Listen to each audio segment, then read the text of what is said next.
Well, the boosters contractor's got a contract. And even after the fact, they could have went.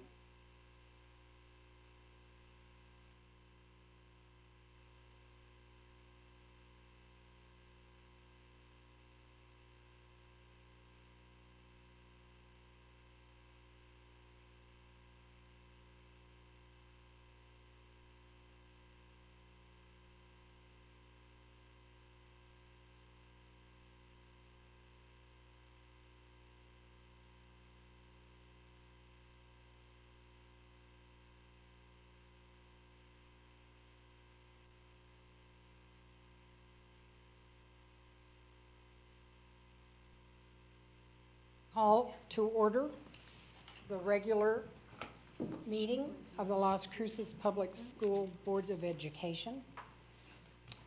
Mr. Davis? Senora Flores. Here. Ms. Hall. Here. Dr. Phillips. Here. I'm here. Here, we have a quorum. Thank you. Please stand for the Pledge of Allegiance.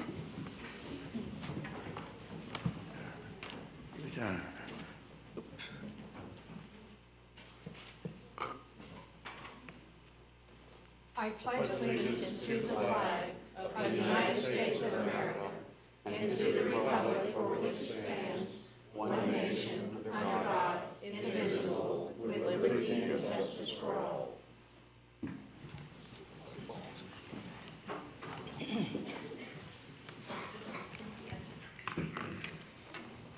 Madam President, members of the board, tonight we'll welcome the Sept Middle School Orchestra under the direction of Eric Ronhell.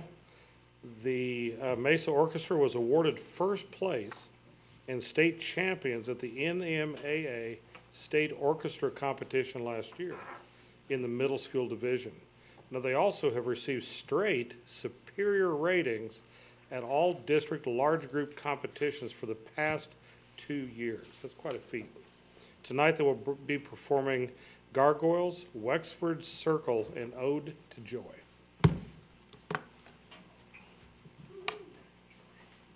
Yeah.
That's great. We're gonna close with something classical, as Beethoven's closing Joy. Great.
Yeah.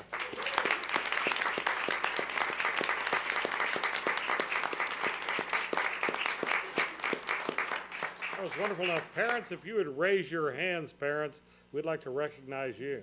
Yeah. Yeah.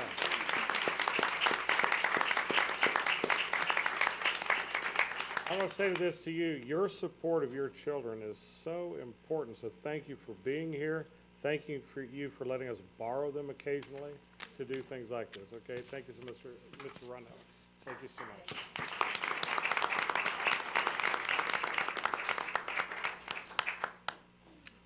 I believe we have some other students in the audience. If you're from Early College High School, raise your hand. Let's see who's here.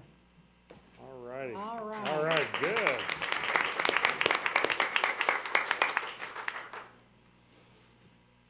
That's great.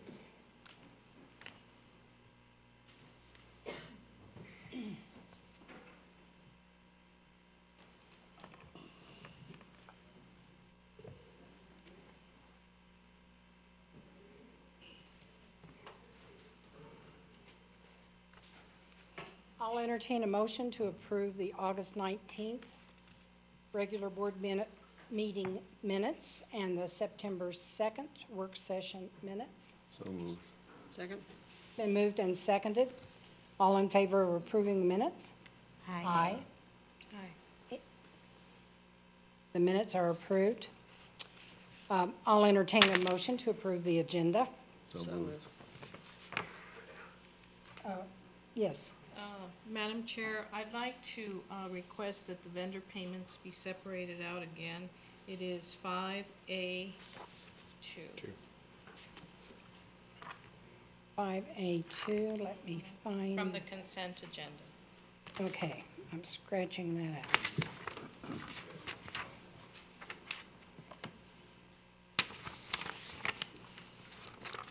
All those in favor of approving the agenda I with, didn't get a second. sorry, you want some discussion?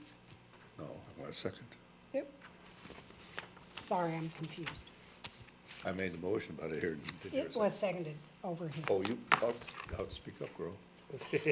We have had a motion and a second and An amendment. an amendment. So now we, do we, It was just amendment, friendly amendment So, Madam as amended. Chair, point of order, it's probably more clear if you first approve the amendment to the minutes And then, and follow with an approval of the amended agenda. all right. I need a motion to approve the amendment to the agenda. I'll do that. Motion. There's Second. a motion and a second to approve. Any discussion on that amendment? Second. All in favor? Aye. Okay, now, Madam Chair, you want to go back to approving the amended agenda. At this time, I'd like a motion to approve the amended agenda. So moved. So moved? Second. Moved and seconded? All in favor? Aye. Thank you, Madam Chair. The amended agenda is approved. We're now looking at approval of consent agenda items. I'll name those. They are 5A1, approval of property dispositions, 5A3, approval of budget adjustments, 5A4, approval of employee request for waiver, 5B1, approval of student out-of-state travel, 5B2, approval of 2014-15 FERPA notice, 5B3, approval of 2014-15 notice of non-discrimination, and 5B4, approval of 2013-14 Head Start self-assessment report. Now I'll entertain a motion to approve the consent agenda items. So moved. Moved and seconded. Any discussion? All in favor of approving the consent agenda items? Aye. Aye. The consent agenda is approved.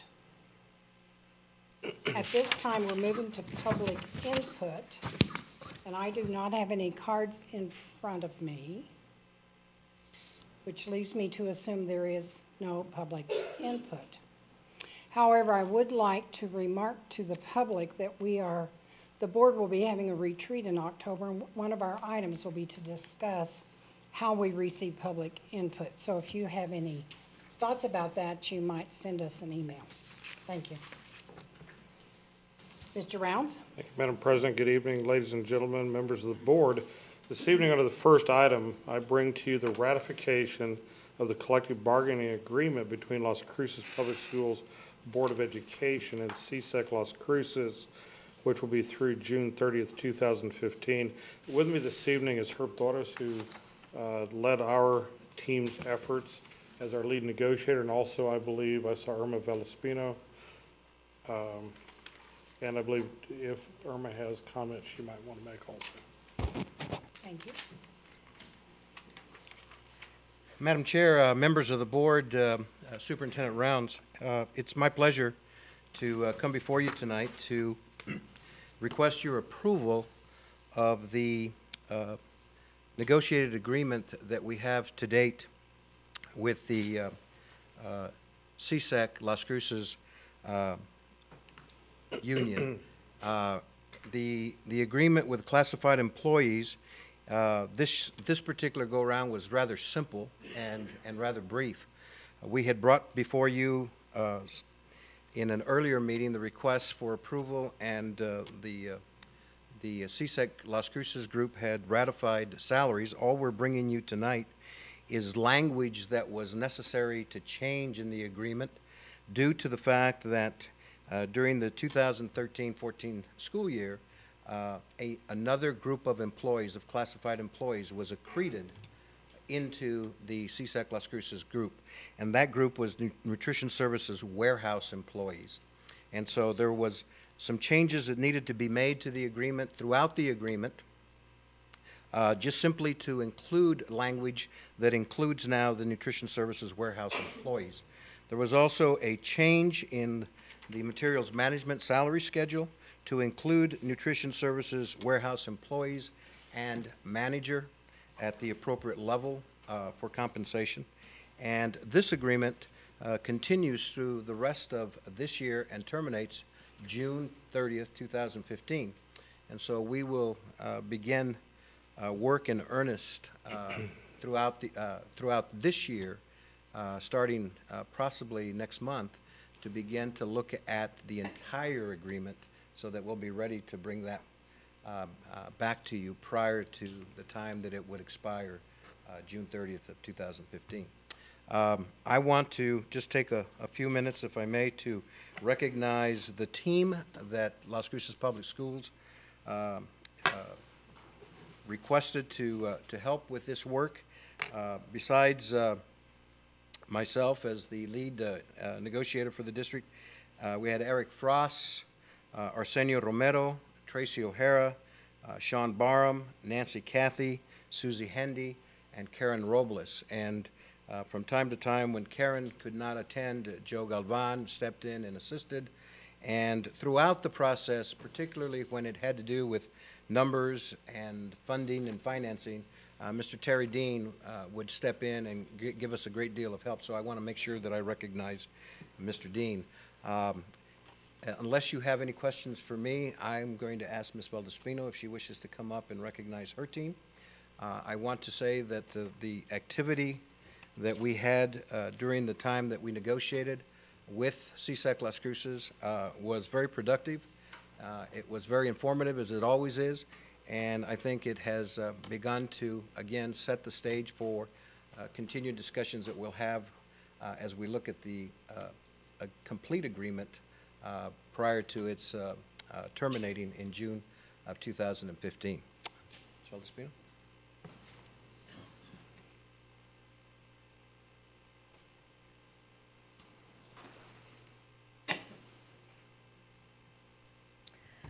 Good evening, President Votov, members of the board, Superintendent Rounds.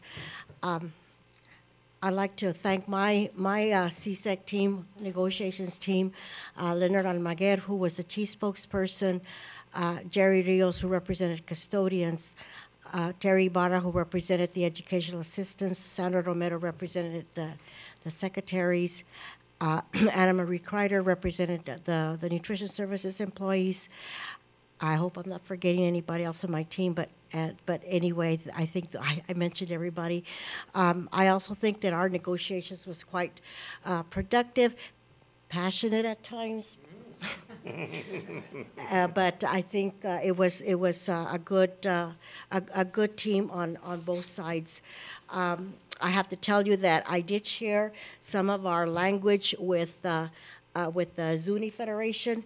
They borrowed some of our language having to do with evaluation and administrative intervention, and they said that it was very good language. They presented it to the district negotiations team, and it passed. So that's just a reflection of the hard work and passion that both teams have done, whereby other districts are using our language. So we have to give credit to that. I wanted to bring that up. We still think, and of course I am biased, that we have the strongest classified agreement in the state of New Mexico, and I will always have that bias, because I think it's true. But anyway, thank you. I thank the board for their vote. I hope that Superintendent Ross were recommending the vote. I'm getting a little bit ahead of myself, but anyway, thank you very much, and we look forward to negotiating next October the whole agreement. And Mr. Torres, I already have begun working on it a little bit at a time because it is an endeavor of great work, and that is for the betterment, first and foremost, for our students, for our employees to be recognized in the agreement, and then also for the district administration. So thank you. I appreciate it. And Madam President, if I may, I recommend to you that we approve the agreement as it is presented to you this evening. I simply want to clarify for the record that the salary schedule for this year for 2014-15, you ratified on June the 26th. That allowed us to take advantage of the full fiscal year for rolling those salaries into the units agreement, and so our employees were able to enjoy the raises, as an example, that were part of that ratification beginning with their work on July the 1st. So, Madam President, without further ado, I recommend approval of the CSEC LC agreement for 2014-15 as presented. Mr. Torres? Madam Chair, certainly I support the recommendation by the superintendent. We were informed by Ms. Valdespino late last night that the union has ratified the agreement, and so therefore your action tonight is to approve if you so choose to. Perfect. Thank you. Very good. I move for ratification. I have a motion. Do I have a second? I have a motion and a second to approve the ratification of the collective bargaining agreement between Las Cruces Public Schools and Sept Las Cruces. And it need to be a roll call vote, Madam President. It does need to be a roll call vote. Senora Flores, Aye. Ms. Hall, Aye. Dr. Phillips. Aye. I vote aye, Madam Chair. I vote aye. Thank you. It is ratified. Yeah, congratulations. Thank you. Madam, yeah, some round of applause. Madam President, under item 2, we now have the ratification of the collective bargaining agreement between Las Cruces Public School Board of Education and NEA Las Cruces, which is in effect through June 30th of 2016. And if I may, I'd like again to return to Mr. Torres.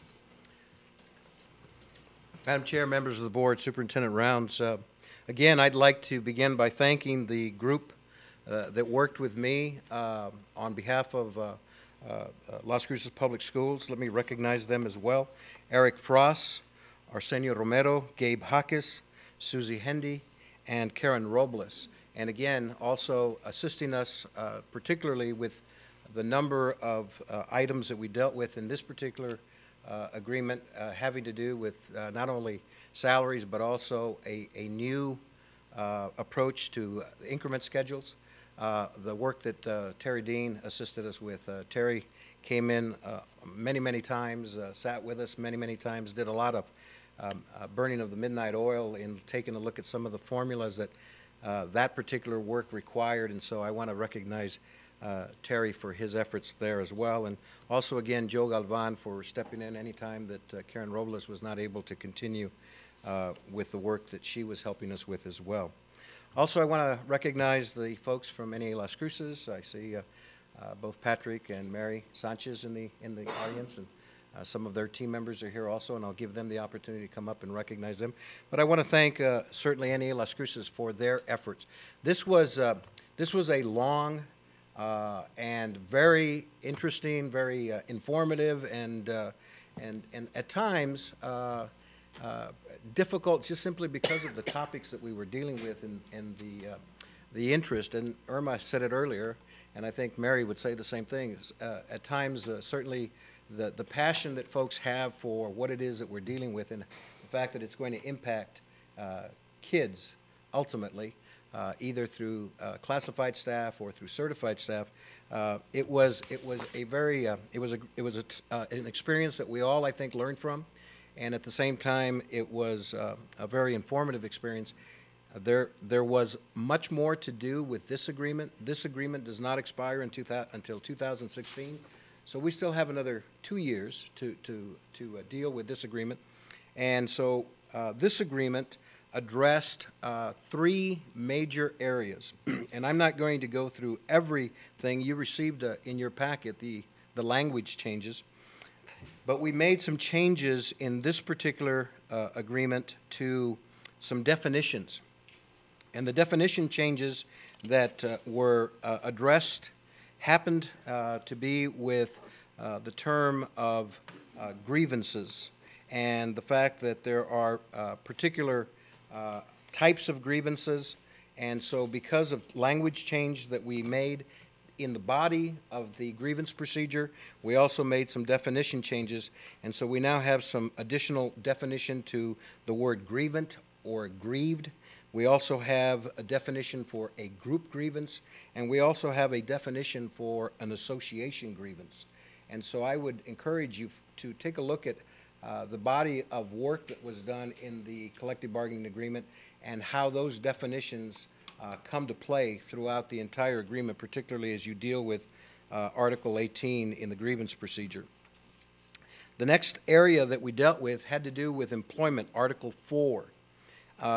And in this particular area, the biggest area, the 2 major issues where there are changes is the opportunity to provide substitutes where qualified substitutes can be found for helping and serving the needs of students that have ancillary staff working with them. We're talking about SLPs, OTs, PTs, and those folks are not always available. They're not easy to find. They're not easy to hire, much less find them as substitutes. But the district and the NEA Las Cruces worked hard through this language to try to come to some agreement in which we could try to provide better service whenever we do have staff missing in those areas, that kids are still being served appropriately, and that if they miss opportunity of service during the time of an absence, that in fact there's a way of correcting that service at a later time through the IEP process. And so there's language that addresses that. The other area was the instructional specialist position.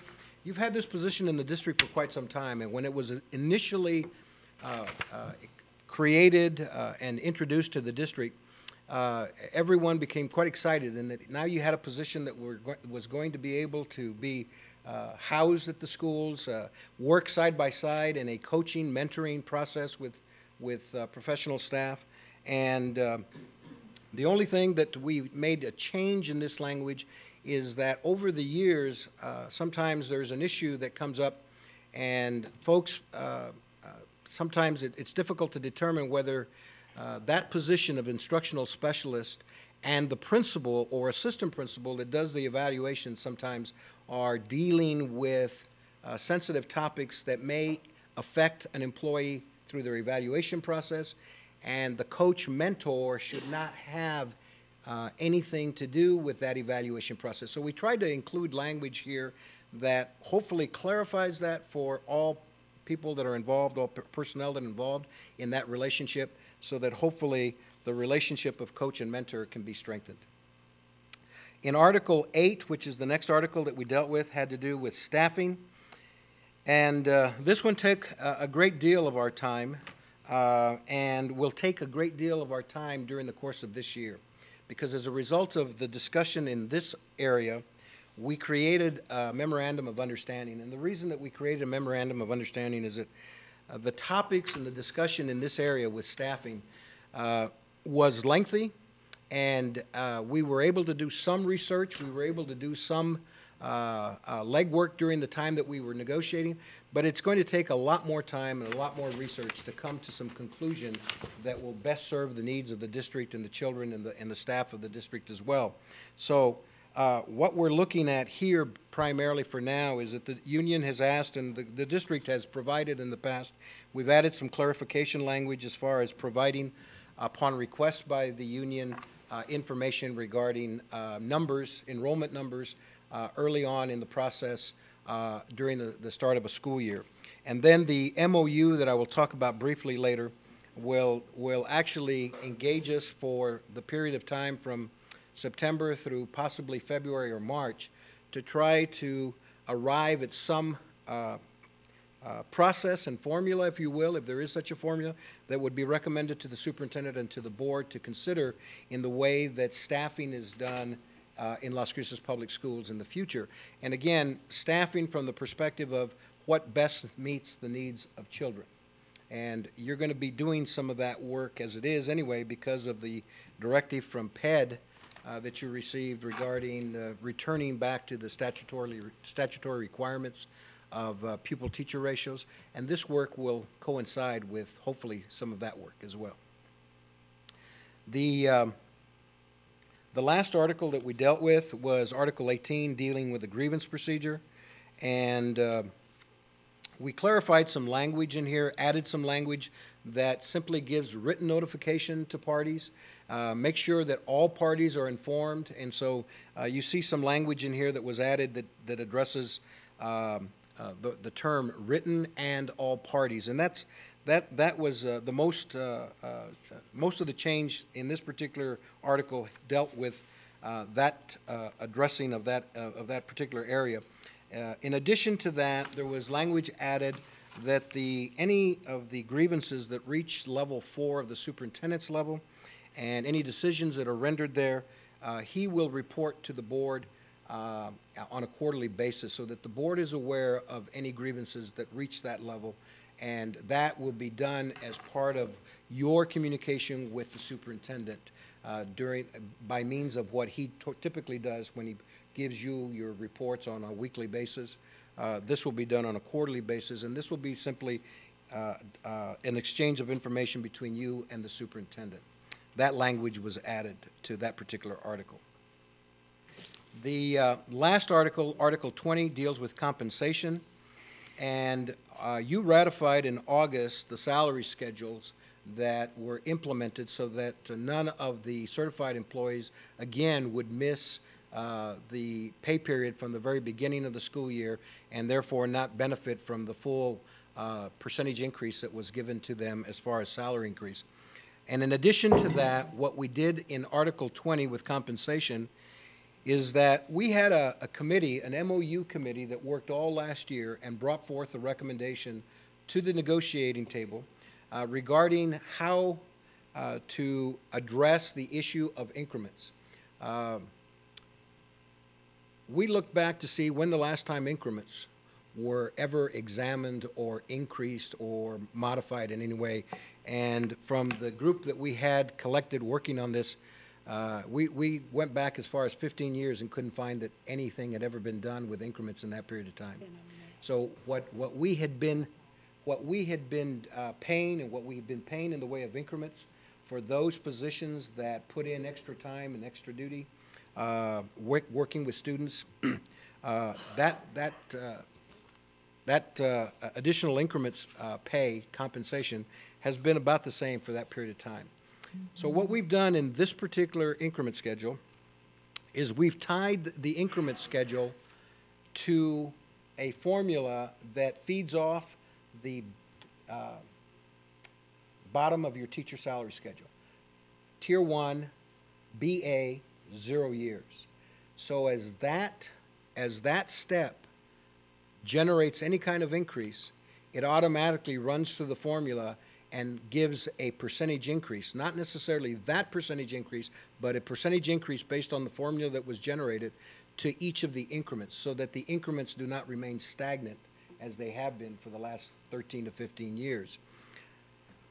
The problem is that in order to reach the target, it would have taken close to $1 million to do it in 1 year.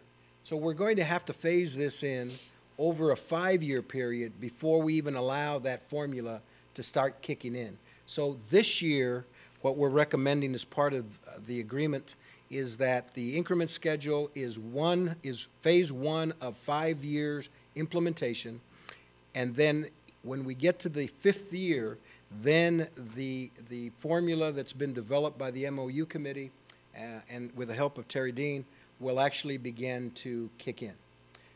So what you will see that was also given to you tonight as part of your packet is the increment schedule for the 2014-15 school year. Now what you see is the increment schedule. You don't see all the work behind it and all the formulas, and if you're interested in any of that, we would be glad to share that with you.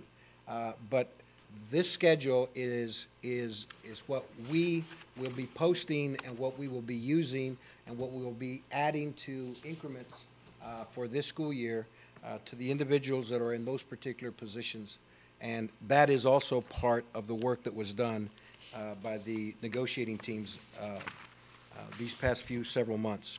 And so with that, I'm going to ask Mary Sanchez if she would like to add anything on her behalf. If you have any questions, I'll entertain any questions when Mary completes her presentation.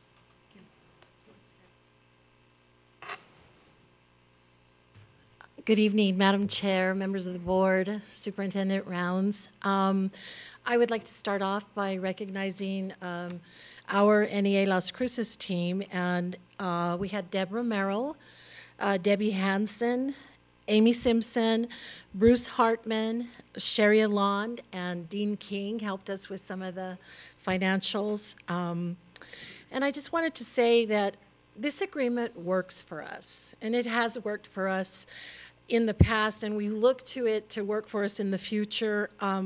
We feel very gratified that the district nor NEA Las Cruces opened up the evaluation article with with what is going on in the state, and we feel like we have a good evaluation article that has worked for this district in the past, and we look forward to relying on that to guide us in the future. Being on the bargaining team on both sides is a pretty thankless job. It's like the defender of the wall in the Game of Thrones, where nobody really knows what you do until, you know, there's a breach, and then, wah! So we, and really on both sides, and it just, words matter, and it takes trust and honesty. And I think it's taken us a while many years that relationship has been cultivated and developed. And again, the agreement works for us, and thank you. And Madam President, before you step down, I want to recognize, she's now a hero in our midst. So Mary Par-Sanchez has accepted the position as president of the New Mexico Public School Insurance Authority, and we're lucky to have somebody of her resolve, her character, and her ability taking that leadership role in the state. So Mary, congratulations. Thank you.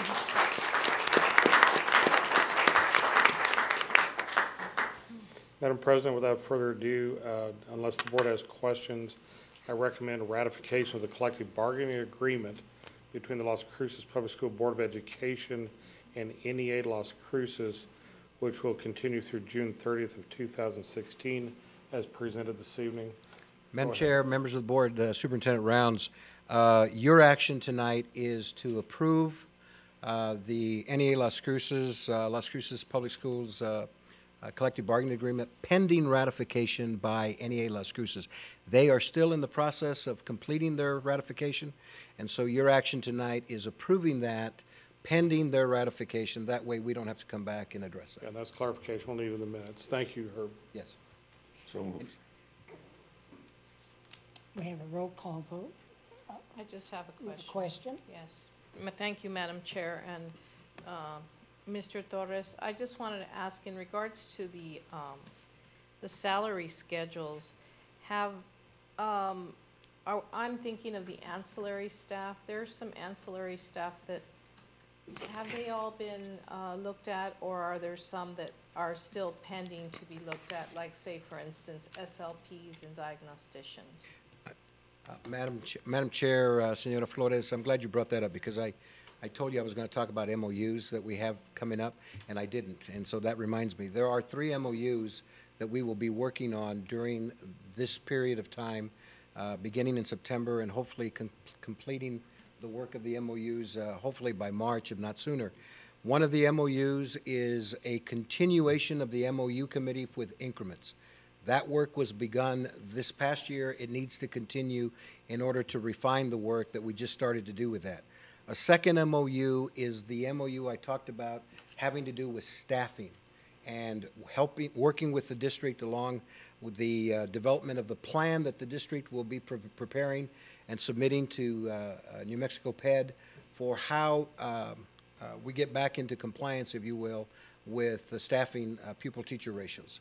And the third MOU is an MOU that was actually created in 2011. It doesn't have an ending date, and unfortunately, it's been ignored. I think people just forgot about it. It was, and it has to do exactly with what you just raised, Senora Flores, the studying of the salary schedules as they pertain specifically to ancillary staff, diagnosticians, OTs, PTs, SLP. So there will be an MOU committee that will be formed, and we will be working specifically to look at the salary schedule and the salaries for ancillary staff. Okay, and that's going to take 5 years, do you think, or sooner? No, that one, hopefully there'll be a recommendation that'll come forward at the end of this year. And it may be a phased-in situation. It's tough to tell at this point, but I don't believe that whatever work is done there and whatever recommendation comes forth will certainly take 5 years to fully implement. It'll take less than that. And Madam President, if I could, Mrs. Flores, you as a board are contemplating later on in this meeting a resolution that also would reach into statute and change, and this is in the three-tiered salary schedule system, where when the state legislature passed that, they failed to recognize certain professional educators, which Ms. Flores, you've raised in your question. And so if the legislature were to look favorably upon a resolution, should you pass that, or the School Boards Association pass that, it would allow us to go more rapidly, most likely, to that, because they would fund it, rather than we having to make other decisions about diversion of funds to meet that goal. So I urge you to contemplate that as you get later into your meeting. Thank you. All right, any other questions or comments? So we have a motion and a second to approve the ratification of the collective bargaining agreement, which is pending with the union. Ready for roll call? Just roll call, yes. Senora Flores. Aye. Ms. Hall. Aye. Dr. Phillips. Aye. I vote aye. Madam Chair. I vote aye. It is ratified. Thank you, Madam Chair. Pending the final NEA ratification is what we'll do on the record, and thank you for that. And once we are notified by NEA Las Cruces, we will notify you as a board. Thank you. Thank you, Mr. Torres. Madam President, item number 3 on the superintendent's report is a presentation about the general obligation bond. I believe it is C. This evening, I'd like to introduce Mr. Ben Woods, Senior Vice President for External Relations with New Mexico State University. No stranger to you as a board. One of the people who's certainly committed to the quality of education in our community. Mr. Woods. Madam President, members of the board, thank you for this opportunity to come forward to speak briefly about an opportunity that we'll have as voters in the state to consider whether or not to vote aye or nay on a general obligation bond on November 4th. And with the advent of early voters and absentee voting, the voting actually begins October 7th. So people will be making decisions very quickly about whether or not they choose to support this. As you know from our conversations in the past, historically, higher education in the state of New Mexico has looked to general obligation bonds, statewide bonds, as the primary means for the funding for the bricks and mortars and the physical assets of higher education across New Mexico. For New Mexico State University at Las Cruces, that is the only means, other than looking to its students, for the funding of capital, for the basic space, for education and educational support.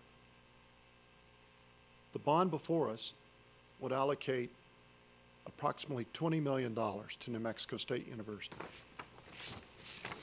If Mr. Rounds was giving this speech, he would stop at this moment, look at the crowd, and he would say, think about that.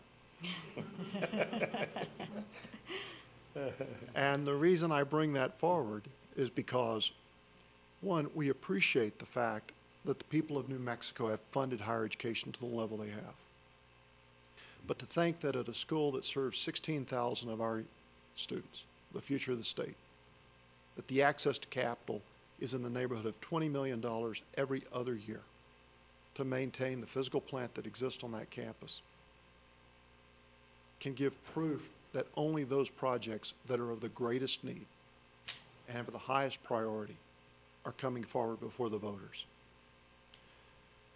Included in this is approximately $140 million across the state for higher education, about $25 million of which comes into the New Mexico State University system. $2 million would go to New Mexico State University Doña Ana Community College, and to each of our community college a lesser amount. On the campus of New Mexico State University Las Cruces, the funds we would receive would be dedicated to the renovation of Jet Hall. Jet Hall was built in the 50s. And for those of us that were built in the 50s, we know the There's that. we know the needs that are there.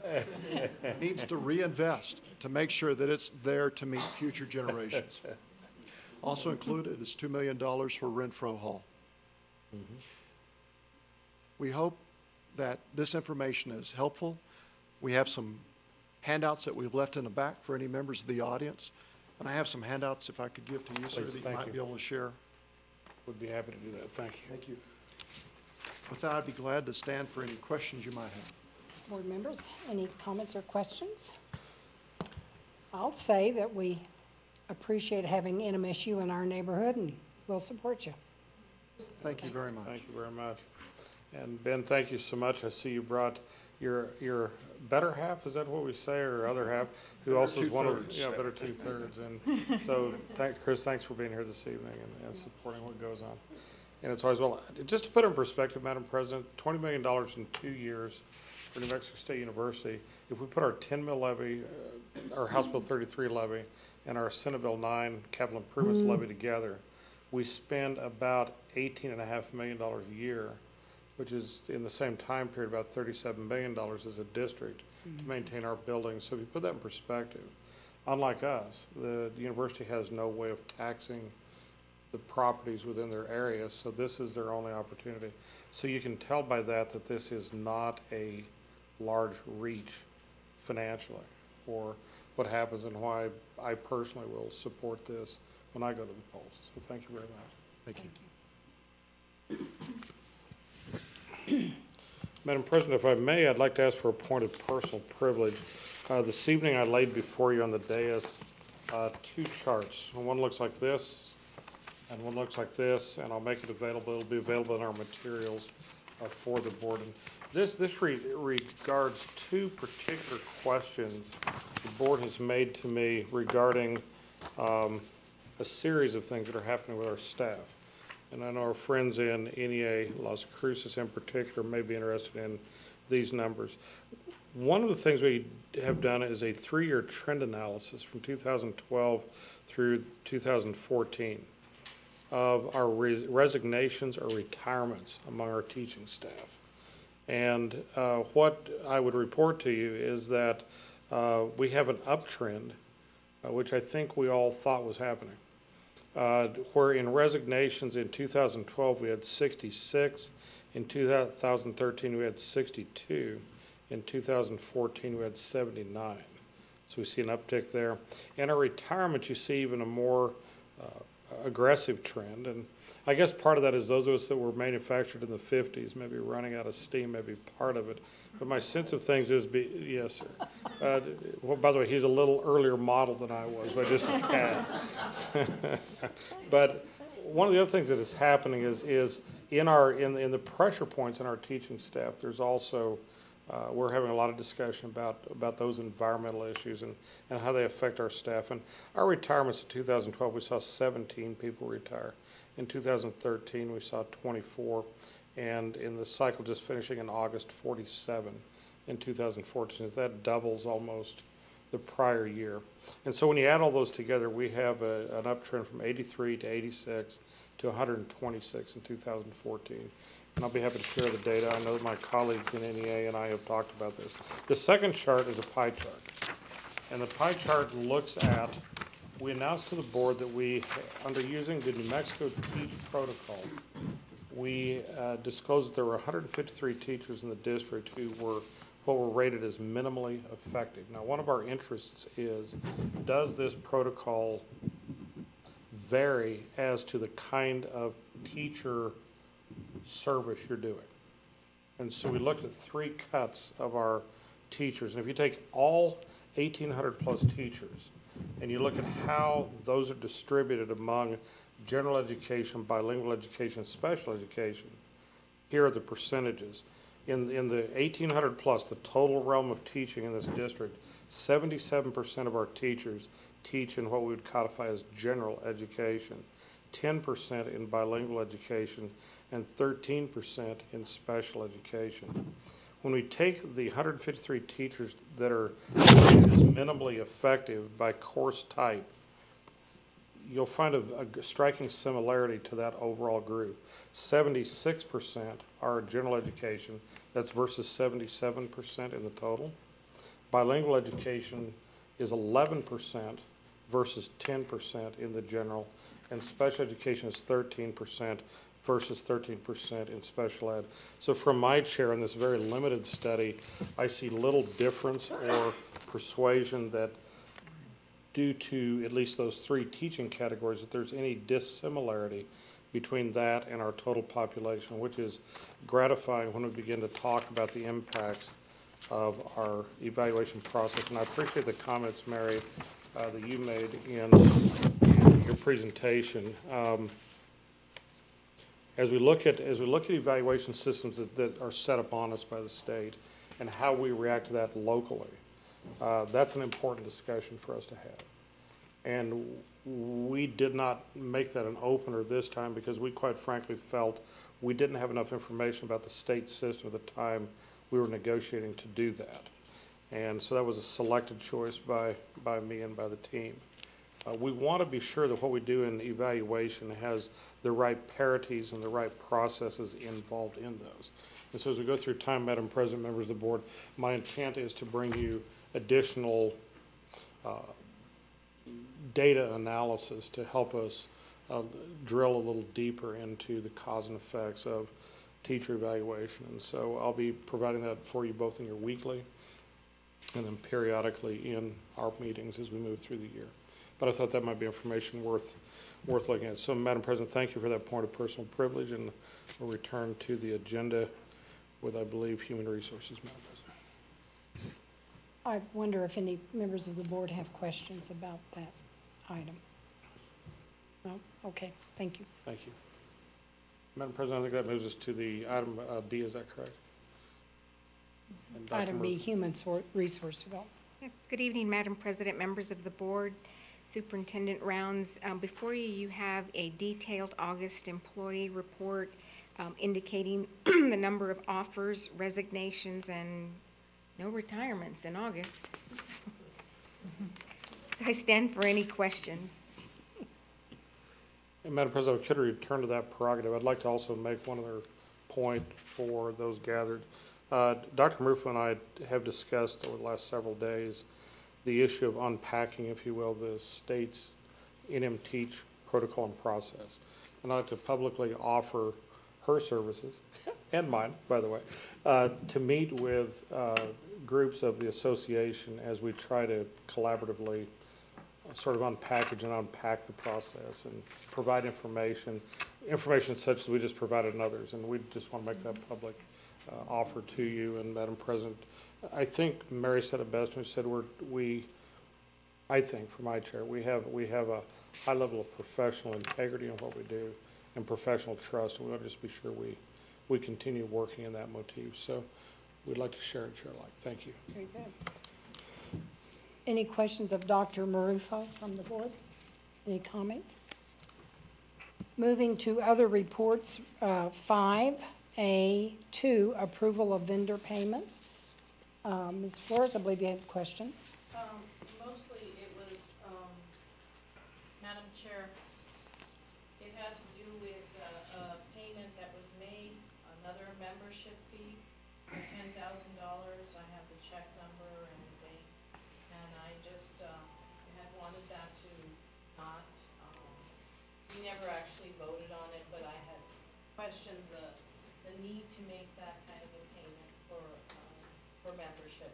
And this is a fine organization. I have nothing against the business capacity of the organization. It just it doesn't directly impact our students, and that's my point of view, I realize, but that's why I asked, so that I could vote no on that, on this particular vendor payment. Very well. And we do have that item on our retreat in October also. Yes. To talk about that. So Good. that would be a time when the board could have a discussion about that. Any other comments on approval of vendor payments? If not, then I would hear a motion for its approval. Oh, what do you mean for the rule of what? The vendor The payments. 512 was removed from the approval agenda, and now we're voting on it. So 582, Madam President, the approval of vendor payments Just in as total, in total. as presented. As presented. Now we understand. Now you understand. So I'm asking to have a motion for that approval. I made that motion. Barbara moved, Chuck. Second. Chuck seconding. Shall we vote? Are there other comments other than Ms. Flores? Then all in favor, say aye. Aye. Aye. All against? Nay. No. Nay. Okay, thank you. Now we're moving to 5A5, approval of the LCPS 403B plan. Madam President, if I may, I'd like to turn to Mr. Dean. And I believe, Mr. Dean, you may have also taken this to the board's finance committee. So may I please have you move through this? And I believe the next three are connected. Yes, sir. Madam President, members of the board, Mr. Rounds, included in your packet tonight are three resolutions for modification to the district's 403B or deferred compensation plan. Now, the first one, and each of these are on a resolution, so they'll need to be voted on individually. However, if it pleases the board, I can make all three presentations at once. Please do that. The very first resolution modifies Article 1.16, 1.24, 3.5, 5.7, and 9.12. Now, these are all cleanup issues. This is kind of a strange occurrence. We brought this to the board previously, and I remember discussing it, but we never had a signed resolution. And so therefore, we need to bring it back to the board to where we stay in compliance.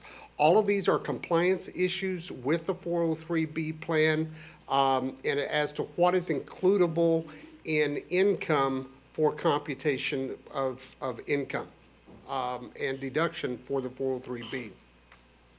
The second article provides a mechanism. As we originally adopted the plan, the board selected not to do loans from individual savings accounts or individual retirement accounts. So the board made that option at that time. This is just a resolution that does provide the option for loans against people's retirement accounts. The third option, or the third resolution that's in your packet, modifies Article 6, or actually adds Article 6 to the 403B plan, which provides employees with the option of investing in a Roth 403B. A Roth plan is different than the traditional 403Bs because as contributions are made to a regular 403B, that money is then excluded from federal and state taxation. Under a Roth plan, investments are, and then under a traditional, as the money is drawn out, then it is all taxable. Any distribution subsequent is all taxable. In a Roth plan, contributions are made to the plan and it's not deducted from your taxable income. So you're taxed on the money as it's invested. But when you pull it out, there is no tax on the earnings or on the growth of those funds. So, Madam President, that's all I have to say about that, and I stand for questions. That would be, anyone have questions or comments for Mr. Dean? Then we're going to approve these resolutions separately. Yes, ma'am.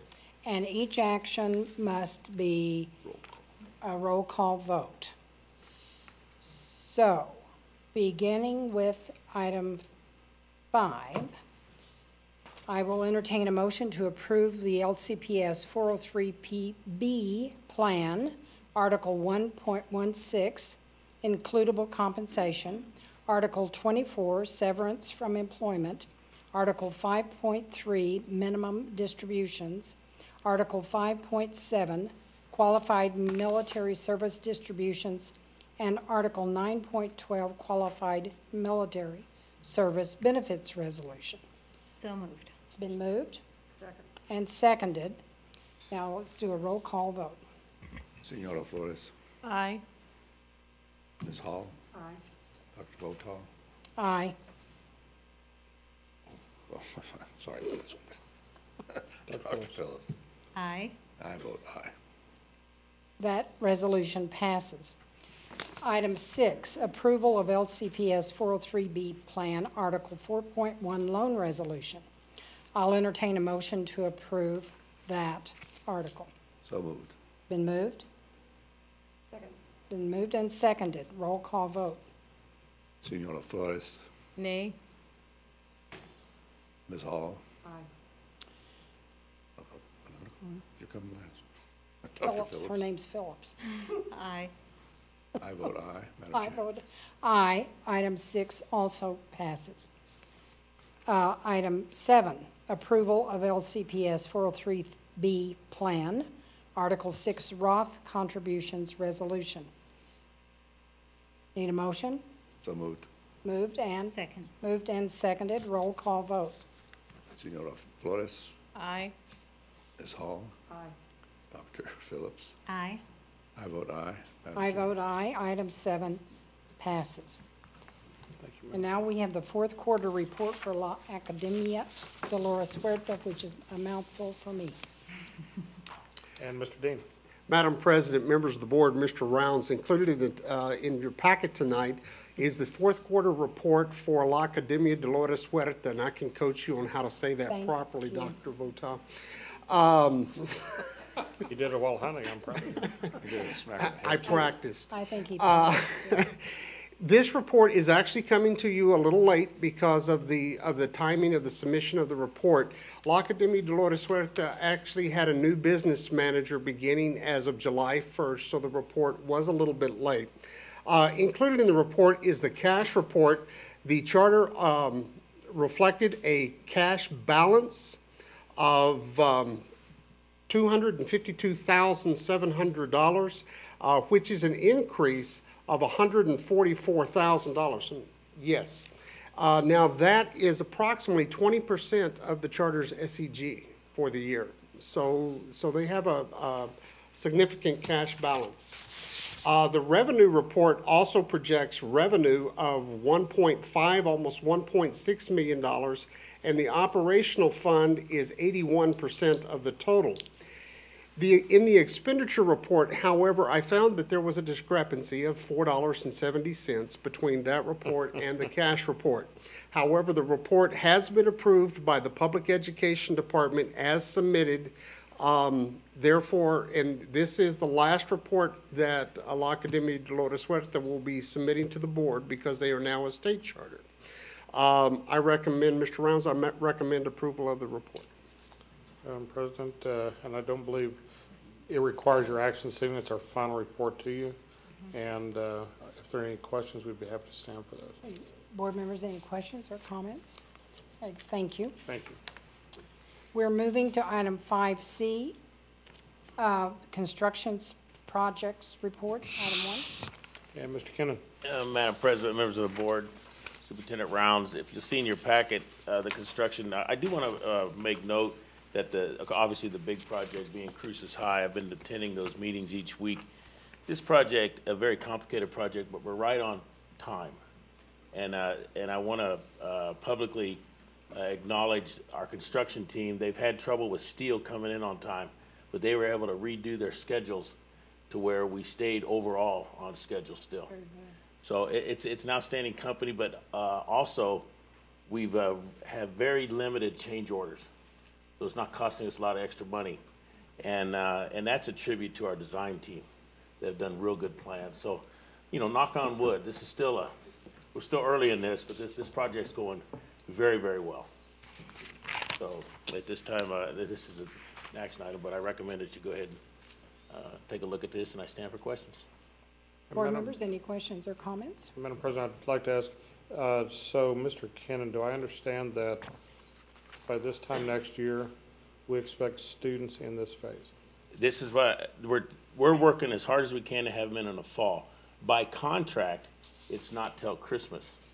But the contractors, Ray Wooten, a Cruces High graduate, he's doing everything he can to have him in by the fall, by August. So, and right now we're on course to do that. I don't want to keep saying that because I want to jinx it, but we think we can have students in August. Again, the contract states Christmas. Madam President, the reason I say that is it is a testament to the design team, but also to the construction crew We've met with them several times, and they really are committed to making this project move as quickly as they can.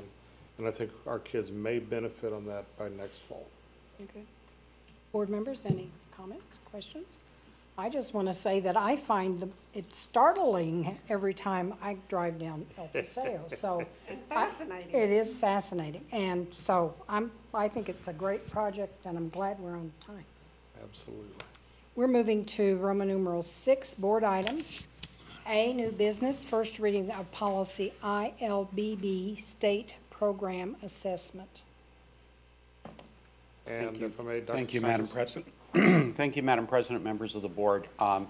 This policy is being rewritten. It was originally called the the State Assessment Program, and actually we've retitled it to District Assessment Program to more accurately reflect that this is our policy, not the state's.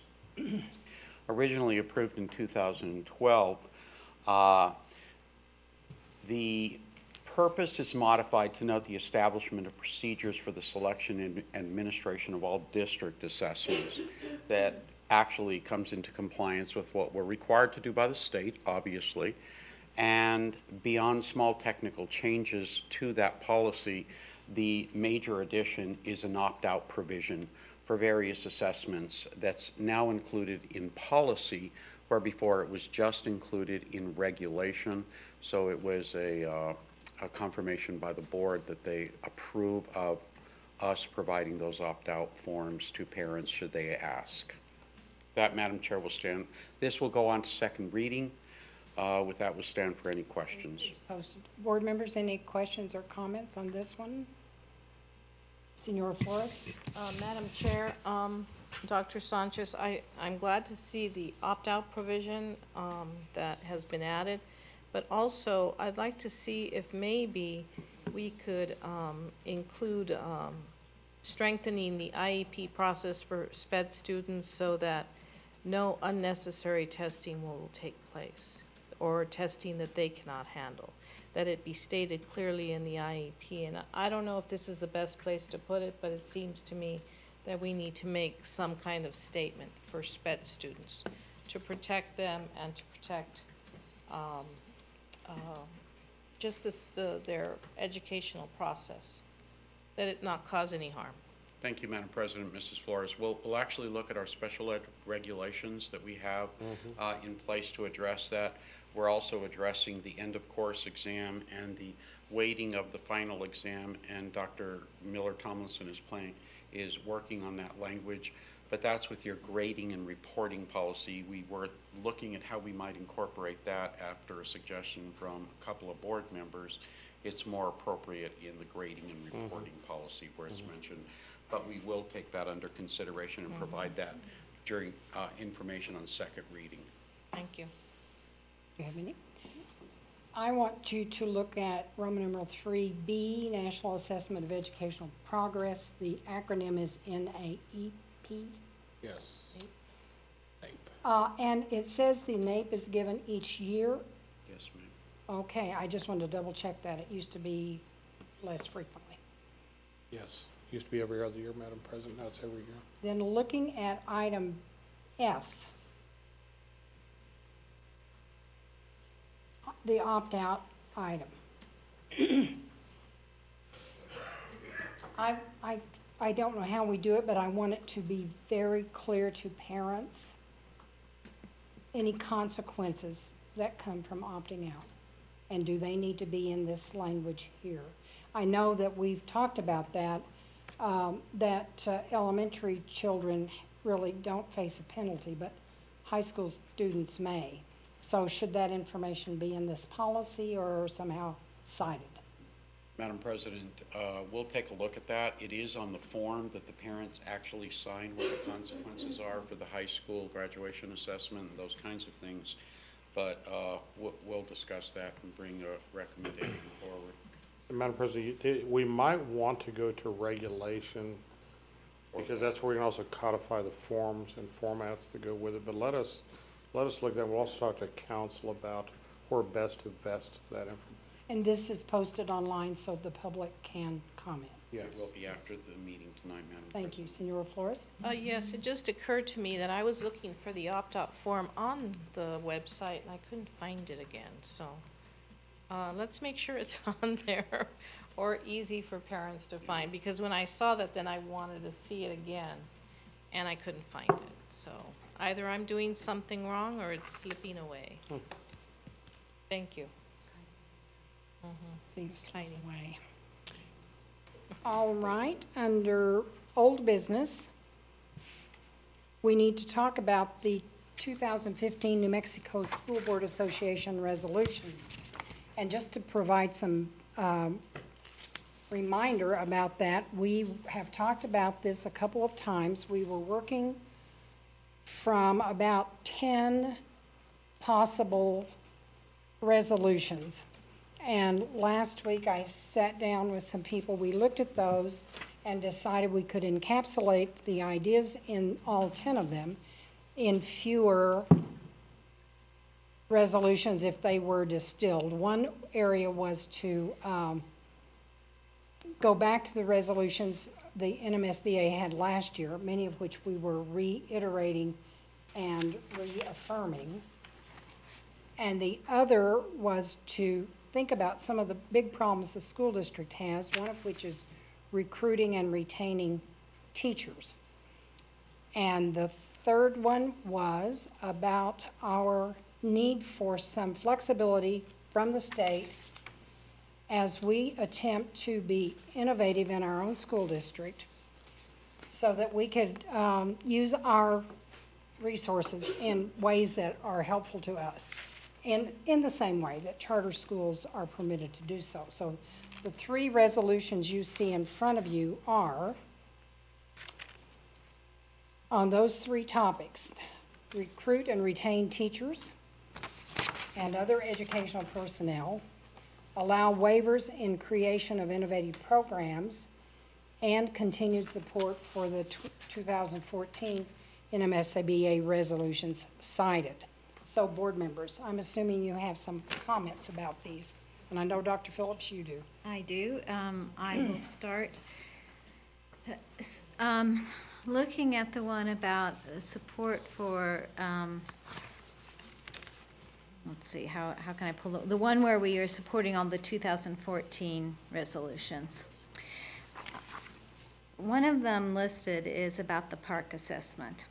And I understand that that was placed in there because there are some concerns about students taking a new test and whether those test scores will be used for teacher evaluation.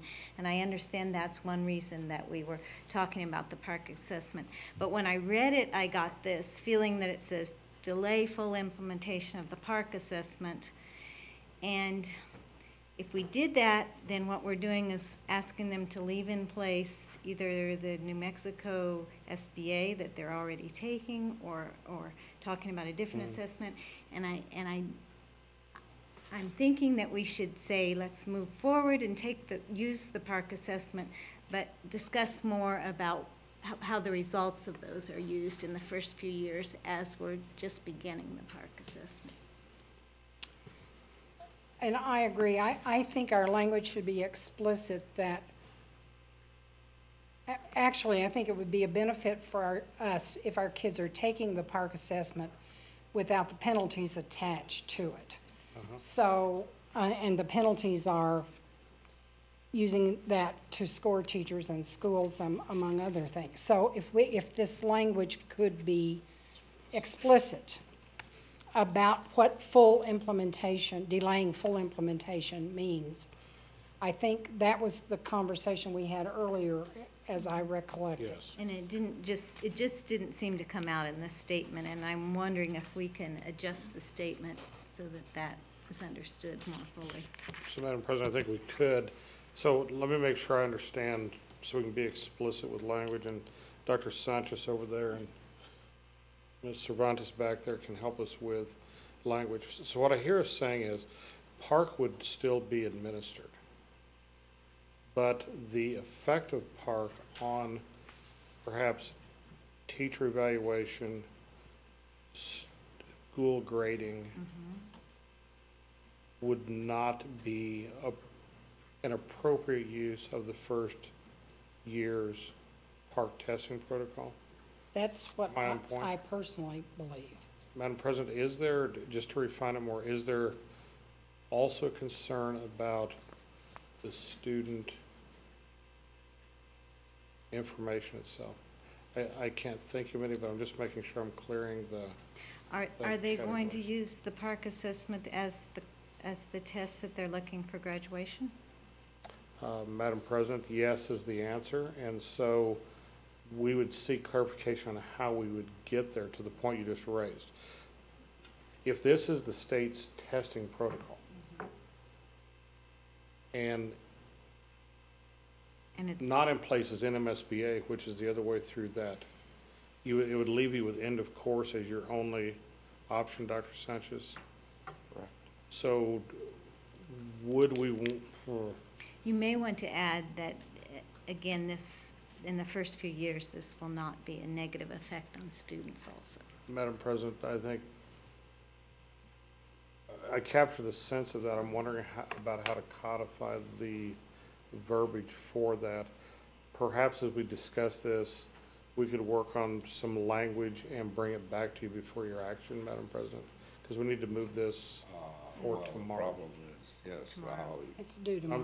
I'm talking about working in the next couple of minutes to, I'm just trying to grab the very, to the point, the iterative parts of the clarification. Because what I heard was that statement is fine, but it's not clear. So explicitly, there are at least two areas, that being teacher evaluation and school grading. And then the issue that I also hear, Madam President, from Dr. Phillips is, and then that it would not be a negative impact upon student graduation, as an example. I'm seeking, in my mind, Dr. Sanchez, for the alternative to that. Madam President, I might suggest, if I'm listening carefully, the Las Cruces Schools Board of Education supports the delay of the delayed implementation of the park, and that this examination something be excluded from teacher evaluation, school grading, and as a graduation requirement for 1 year is what I'm hearing you say about the park. But I don't think that's a delayed implementation. It's a delayed implementation of how they were going to use the results of it. So I'm thinking that We're the saying- park will be used. To go ahead and give the test, because we need to learn about the test. But what we don't want is for the test to become a penalty. So, and I do think that those are three areas. So the full implementation would be not taking it, but using it for various purposes, So could it be a pilot? a pilot. Basically, the pilot for 1 year, and from the calculations or the results of that, we would exclude teacher evaluation, school grading, and graduation requirement until we can assess the full. So in fact, we're setting it up as a pilot for 1 year until we can assess the outcomes of that examination and its impact on. Senora? Yes, and I also think that the park should also be available in Spanish, and that might give it another year, will be helpful, so that they can all take it and Yes. it count equally at the end. All So right. can we list that, Madam President? Yes. Can we list that as an additional whereas and kind of extract those two? And that the Board of Education is concerned that the park assessment is not available in Spanish. Would we That kind would of be capture good. this language here? So split that out? All right. All right. So, Any- Madam President, if we've captured the essence, I'm going to ask Dr. Sanchez and Ms. Cervantes to give a quick verbiage to bring back to you. Also in your action, I'm going to ask you for editorial opportunity that doesn't change substance, in case we have some wordsmithing things we need to do once you've taken an action. Sounds good. Senora Flores? Madam Chair, my only concern with putting all these resolutions together like this, does it not water down the impact a little bit? I don't know if it does or not. This one specifically cites those resolutions that have already been approved by the New Mexico School Board, and I think enjoins them to put more fuel behind them. I don't believe they were in anything happened to them outside that. No action. Yeah, Madam there were President, no what this action would do, Madam President, Ms. Flores, is it would allow you to keep the specific resolutions that have come in prior years, especially last year, in their essence. So you say we support those rather than taking actions on each one again, because they're on the record. And then adds the refinement, because it didn't say everything they've ever passed. It says these iteratively are those specific resolutions you support. And it was just an attempt to reduce the amount of resolution numbers that you would take to NMSBA. I understand that. There were too many resolutions, but somehow I'm wondering if, I mean, they ignore them anyway. You know, it's just how to be more effective ultimately is the question. Occasionally one does show up in some codified Every once in a while. form, so, And I, yes. The bottom line really is that the NMSBA will support these things when they come up for legislation. So we would just make it clear that we will be supporting those things. That's the bottom line. Are we ready to move to another resolution? I am, and I have another comment. I'm not sure Mr. Davis is with us. Should we vote? Are you Should we ready vote to on this move one? to it? Yes, I'm ready to move. Are do we have vote on these as a collection or as individuals? No. Madam President, each one would require a roll call on each action, each resolution. As a, so you have three before you this evening, Madam Okay. President. If you don't proliferate, you would have three actions, each being a roll call in and of itself. Or do we want to discuss all of them and then vote, or do we want to vote having discussed this Well, why first don't we one? just get the two out of the way that they're working on? Is it ready? I had one more comment on another one of them, so if I can comment, and then maybe you need to work a few words on that one too. So this was about the one that allows waivers in the creation of innovative programs. I understand completely where we're trying to go with that, and I think it's a good idea to say we've got some innovative ideas and give us a little bit of leeway. But when I read it, the first thing I read was allow for a period of 3 years the automatic waiver of individual class loads. And that brings to mind that we're asking for an allowance of bigger class sizes, which we've been working very hard to try to bring our class sizes down. So I would appreciate if that were reworded a little bit, because as you read on, you see that that's just part of how we're trying to create innovative programs, and it may be a little bit different. But I would prefer that we don't just say individual class load waivers. Perhaps, Madam President, if we were more refined and said, because this is a laundry list, but it's not for the entire landscape. It is only for those programs of innovation.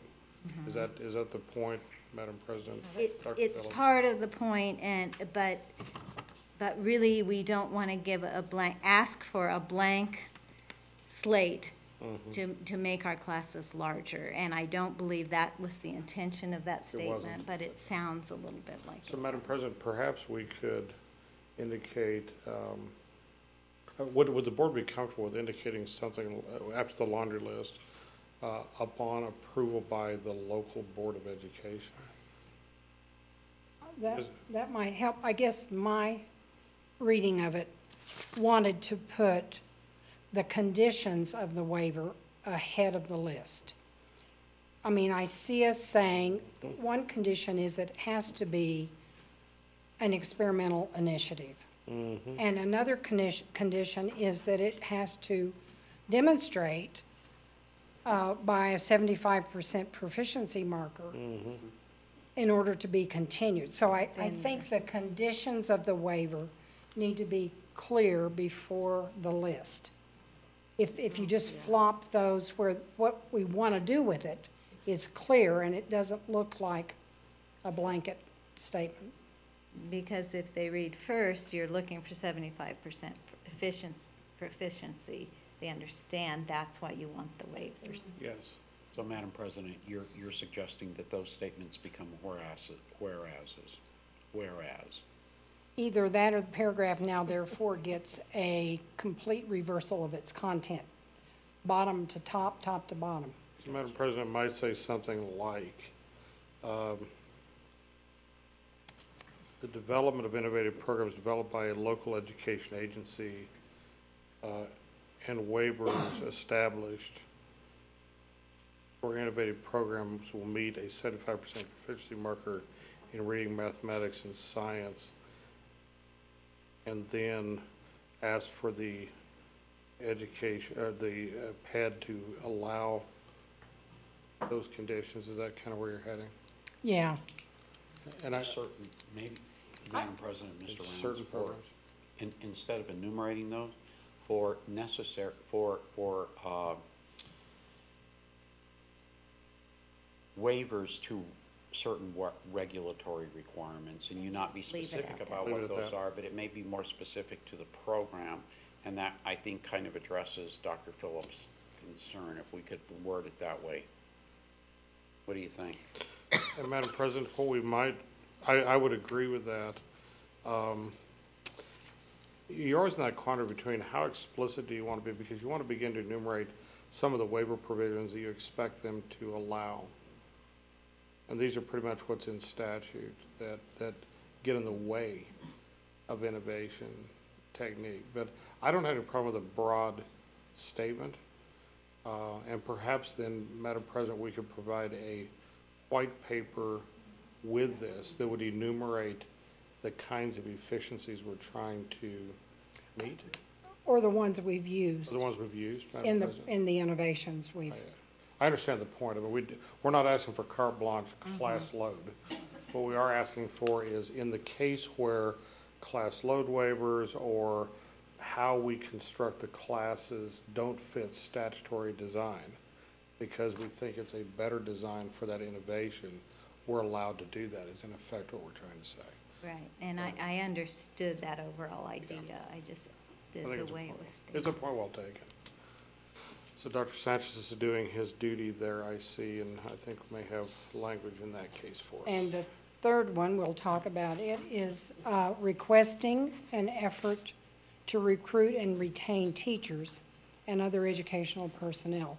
We're looking at a shortfall of teachers in this state. Our district has been impacted by that. And I am going to say that I think that climate for education in the state has a negative effect on our staff, enough that more people retire or go do something else. However, for the things that we can affect, I think we should try to do that. So that is what this resolution is about. Any comments or discussion about that? It's pretty clear. That one's pretty clear. And Madam President, I think we have some of our colleagues here from NEA. So the first, therefore, be resolved is rather important, because this is where we sweep those who were left out of the three-tiered system before. Yes. And ask that that be in. And then the second, be it further resolved, is where we then go to the issue of going to retired teachers and changing their period of time they have to be out of service to come back in. Any discussion on this resolution? Senora Flores? Madam Chair, I mean, I agree with part of this, and then other parts I don't agree with, so I'm gonna have a hard time with this one.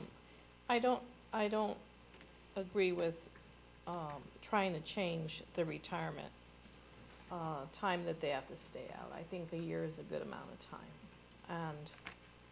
and, but I care very much about the structure of the salaries for all certified staff. So I'm in a conundrum on this one. And going back to the one we talked about before, I'm not comfortable with the waivers on all of these programs. I think it's clumping too many things together, and it's not clear to me that I want to support it at this point. And I think a lot of our discussion was about how to, Refine it. how not to have an encyclopedia of waivers in the resolution. I understand, I understand.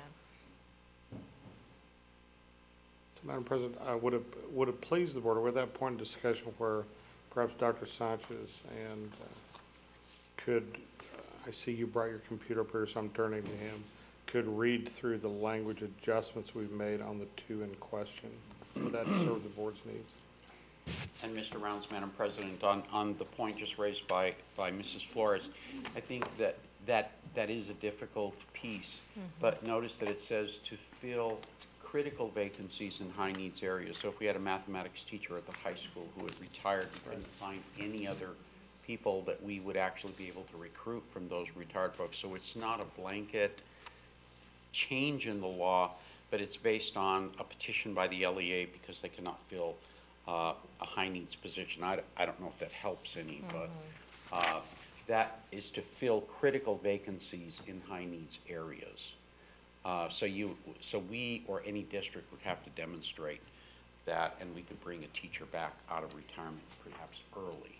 Could we add that word critical? Yes. And high needs area, yeah. Yes, I see that's in there, but perhaps it should be a case-by-case basis, or, I don't know. Not a sweeping thing that all. That's what he said. In high needs areas. He said it would be a case-by-case basis. As demonstrated by a local education agency. We can add that as Demonstrated by the LEA.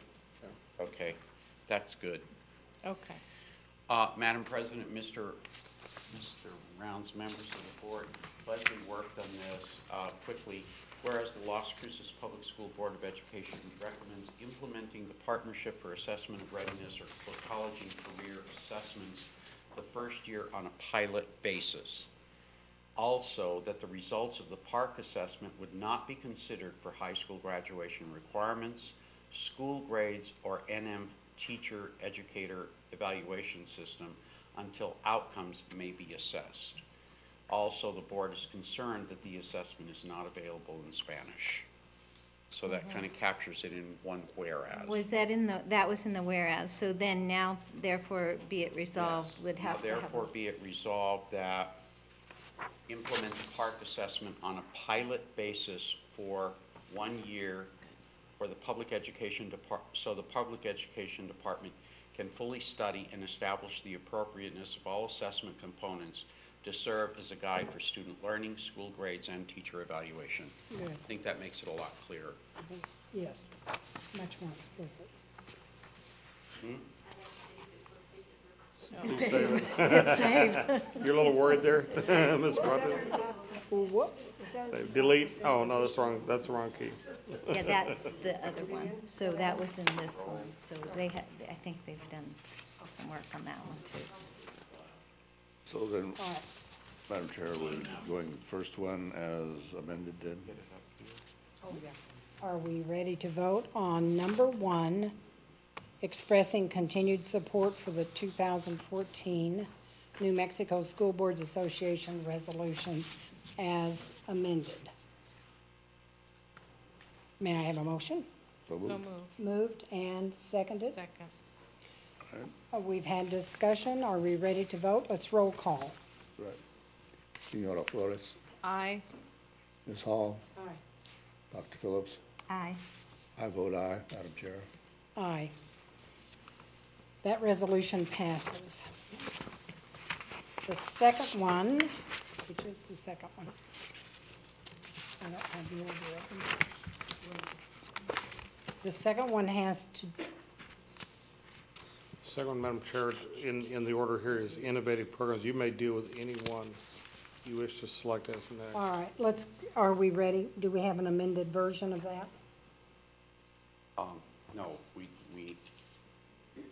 I was taking copious notes, but I think with that one, Madam President, we're actually what I'm hearing you say is the LEA may request waivers from certain regulatory requirements, and also, and that's a period, but also putting the 75% proficiency up there as a measure of adequacy, and then we do this, right?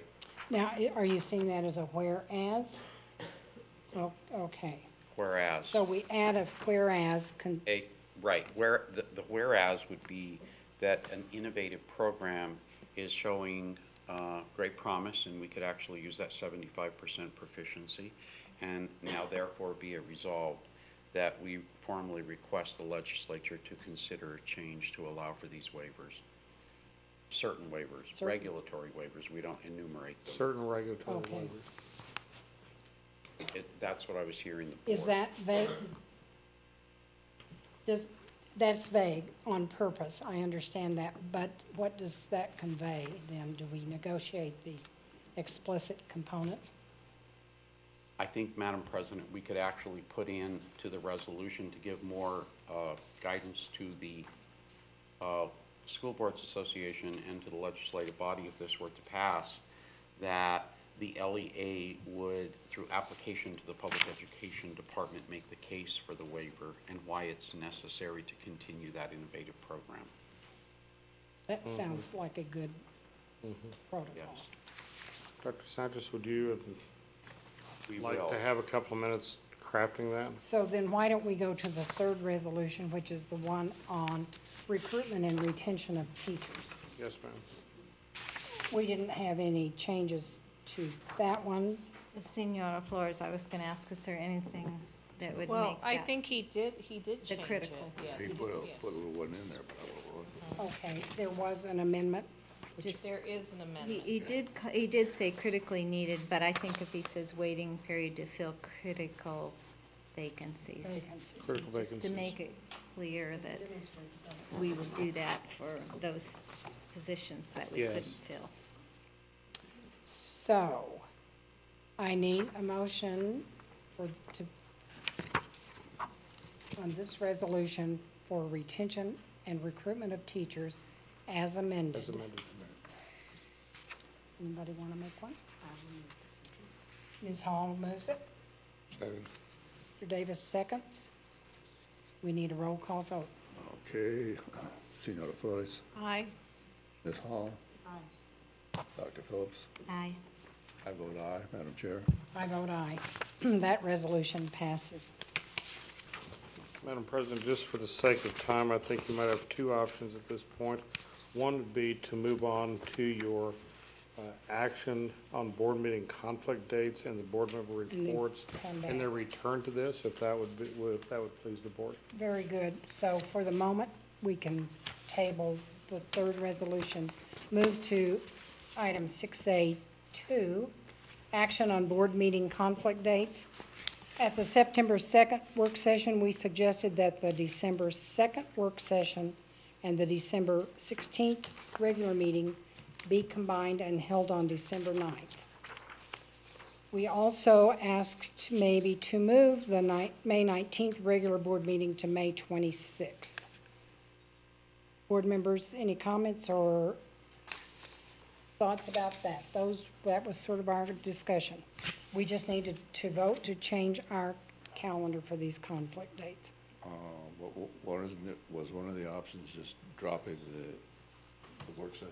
Yeah, and staying on the 16th, that was one option, or moving to the 9th. That's right. So the December discussion had two options involved. One was dropping the December 2nd meeting. Was it the 2nd? And December the other was combining 2nd and 16 into 9th.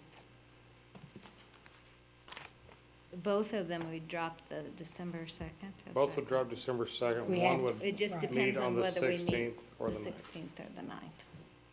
So we are deciding whether we want to meet on December 2nd, 9th, or 16th That'd be correct. as a single meeting Single in meeting with December. combined agenda. That's what we're deciding. Combined agenda? Sorry? On the 16th with a combined agenda? What do you mean? If there were work session items, One meeting. you would do it, you would bring it to the, I mean, that's probably a misstatement. A regular meeting can cover the entire waterfront. Correct. a work session can only cover work sessions, so it would actually be your regular meeting being held on either the 9th or the 16th. I misspoke. That sounds good.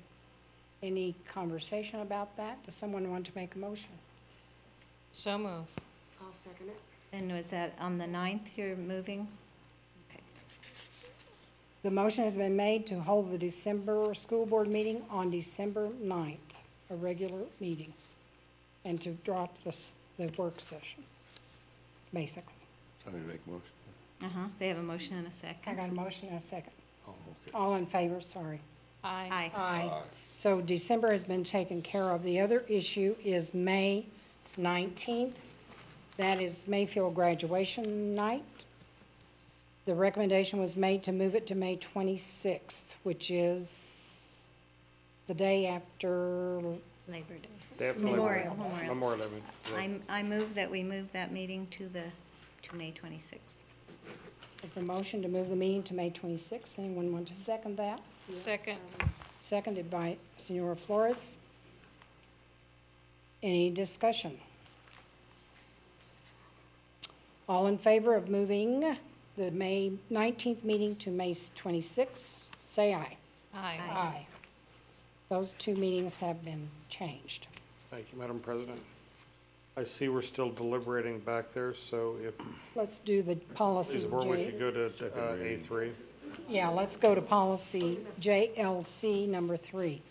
And if I may, Ellen, could you come and help us with this? And so, Madam President, you have the second reading of policy JLC, Student Health Services, and I'd like to turn to Ellen to go through a small change that I think was made to this. Yes. The current health services policy is dated 11/28/06. Health services are provided to students who are experiencing health-related issues in the schools to help them access and participate in curriculum as designed and presented by educational professionals. The first reading of this revised policy was on August 19th. There was a question from the board as to how health services is related to health education. And in the health education policy, IHAM, is specifically referenced in the health services regulation.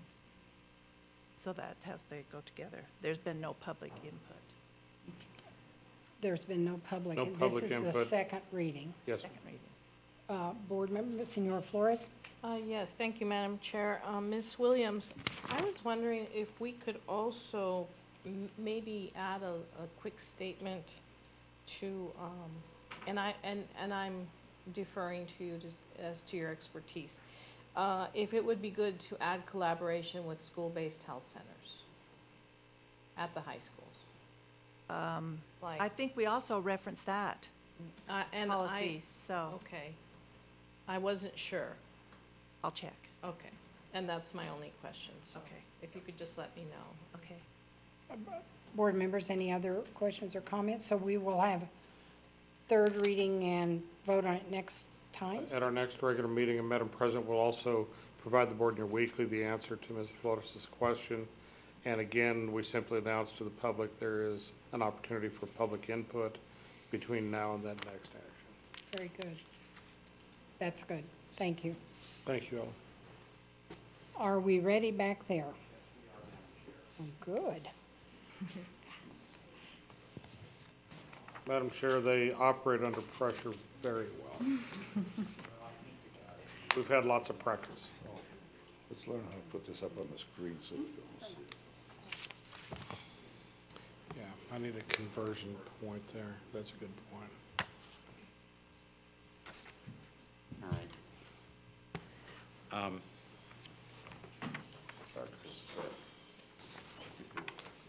was trying to think of the Apple TV is probably the best throw to use. All right. Write that down.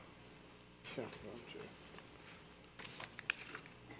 After, nothing's changed in the first three whereases, but then we're adding whereas an innovative program is demonstrating the desired student achievement outcomes of 75% proficiency, of a 75% proficiency marker in reading, mathematics, and science.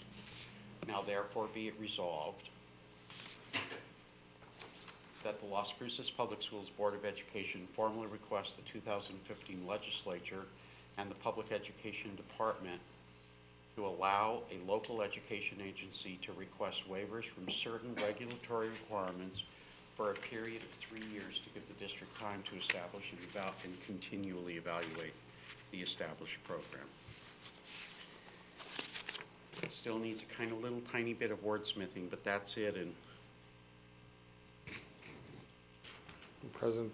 Madam President, if there are questions for the board, we'd be happy to entertain those. In this particular item, as with the others, should you act affirmatively on this, we would ask for the opportunity to do technical adjustments to the language to make the syntax and reading clear.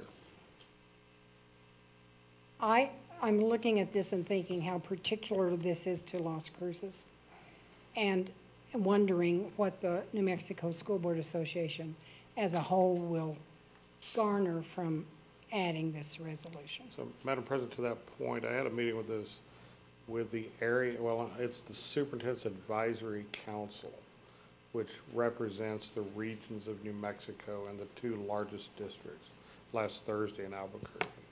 We talked about this kind of an approach on a statewide basis to begin to move around the regulatory conundrum we have and allow local boards and local superintendents to vet out best educational practice for our students, because the regulations and the statutes in place today don't anticipate many of our recommended changes that districts would like to try. And so this is an opportunity to start to move innovation into the discussion rather than attacking the regulatory or statutory language at this point. And we thought that might be a healthy direction for the state of New Mexico to go. To that point, though, it does talk about us and only us. If we are indeed trying to make it statewide, what will we say to that? So Madam President, so what this really does, it allows us to take innovations that are publicly understood, even at the state level, that we're aware of, because this is your resolution. At the state level, Madam President, Mr. Davis, there may be other boards who would like to add in the examples things that are being innovated or attempted there. As an example, if I were a small school superintendent in northeastern New Mexico, I'm aware of some regional collaboration efforts on the part of districts that are being hampered by regulation and or statute in delivering those. Many of those are outreaches in virtual education, in areas of combining around an REC structure and some things like that. So in those discussions, there may be examples they would like to add at the School Boards Association state level as other examples. What's important here is this says examples such as these, which are iterative, are allowed because of this kind of change of practice. And I understand the point that we can only pick on ourselves in our resolution, but. Well, is there some way that you can talk to those people and have their people at the meeting? Yeah, Madam President, I'd be more than happy to assist you as you take these forward to the school boards. I'm suggesting that once we finish this, you send it to your. Well, Madam President, I'll be happy to send it to the superintendents. Yes. Superintendents, and ask them for input on that particular paragraph. I would be happy to do that. Mr. Davis is typically on this resolution committee at NMSBA. Right. And I think he could probably explain to them what our intent is. Right. Because often they do tinker with, they adopt a resolution in some modified way. Yes. And that might be what comes of this. I guess I'm all in favor of the intent of this this resolution to sort of give us a chance at deregulation, so. Madam President, Mr. Rounds, I changed it again. I think it reads clear now, and it probably, I think, captures. So the whereas is an innovative pilot program is demonstrating the desired student achievement outcomes of at least 75% proficiency, of a 75% proficiency marker in reading, mathematics, and science. Now therefore be it resolved that the LCPS Board of Education formally requests the legislature and the PED to allow a local education agency to request waivers from certain regulatory requirements upon application and review by the Public Education Department for a period of up to 3 years to give the district time to establish and evaluate the innovative program. Madam President, So first we talk about the pilot. We talk about we have some baseline data. We have to go to the PED to actually present the case, and then they can move on that. And I just wondered, did we intentionally exclude and statutory? Is it, we indicated regulatory waiver and statutory waiver since we're asking the legislature? Well, we can say from certain statutory and regulatory requirements. Madam President, my point, so as an example, one of the discussions we had with the superintendents was around the statutory requirements for specific coursework that is stipulated in statute. And in some cases, there was suggestion that you could do some combination or redefinition work around the intent of the statute with different coursework than is stipulated in statute. And that's the reason I would move that direction, so. Board, are we ready to vote on that? May I have a motion to approve the resolution calling for the opportunity for waivers? So moved. Moved and seconded. Ms. Hall, Mr. Davis, roll call vote. Senora Flores. Nay. Ms. Hall. Dr. Phillip. I vote aye, Madam Chair. I vote aye. That resolution passes. Thank you, Madam President. All right. That completes your item 5A1. And now, Madam Chair, I just would ask that when you 6. finish the product, would you send us all copies of Thank the you. Madam President, we'll be happy to do that, thank you. final version? Yes, ma'am. Yes, sir, we'll do that. Sir? Board, we are moving to item Roman numeral 7, board member reports. And I need to report that the board met in closed session on Friday, September 12th, from 1:34 to 3:39 p.m. to discuss the superintendent's evaluation and protocols. No other business was discussed and no action was taken. Roman numeral 8. Oh, wait, board members, you might have a report. Yes, Senora Flores. Yes, thank you, Madam Chair. I'm just going to go quickly through my report. I visited Sonoma Elementary, which is our third largest elementary. I would like to congratulate the parents there for raising money for the computer lab. I attended a data meeting where teachers were taking a personal behavior inventory to help them work well together. They have a great professional learning community. I did not know that they have the highest number of autistic students.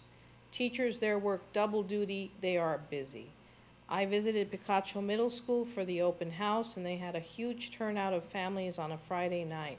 Everyone was recovering from the lightning strike scare and the football field, and they're happy to be back to normal.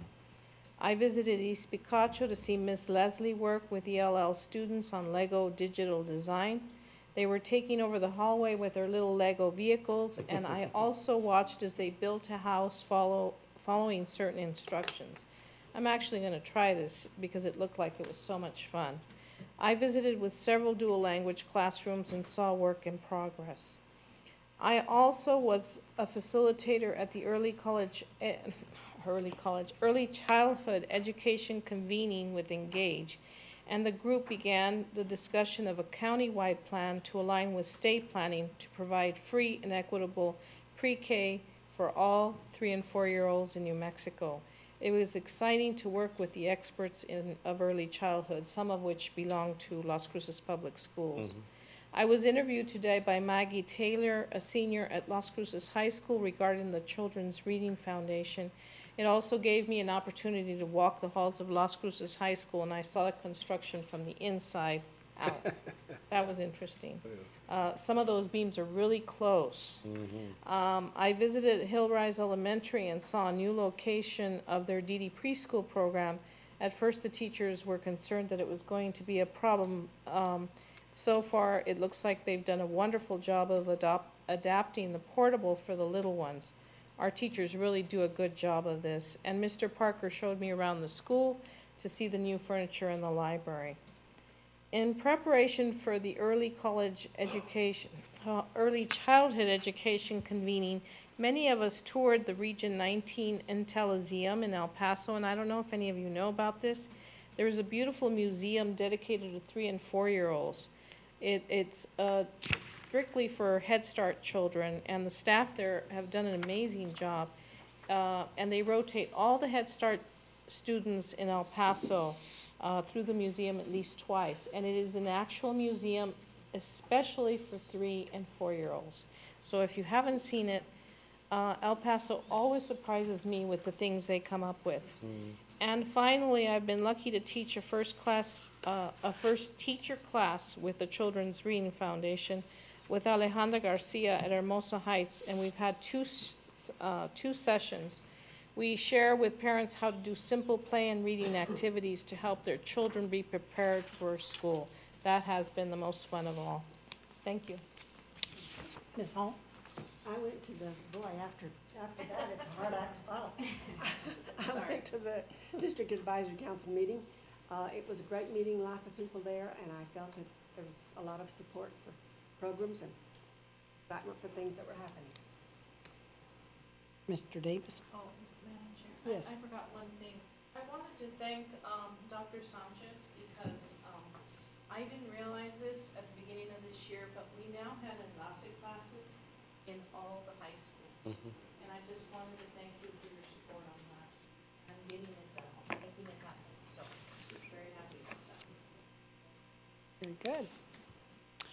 I'm on Roman numeral 8. Board members, you have a calendar of events in your packet. You need to look at that. Be reminded that the October 7th work session is canceled. And I believe we're ready for adjournment. If anyone would like to make a motion. So moved. Been moved and seconded that we adjourn. All in favor? Aye.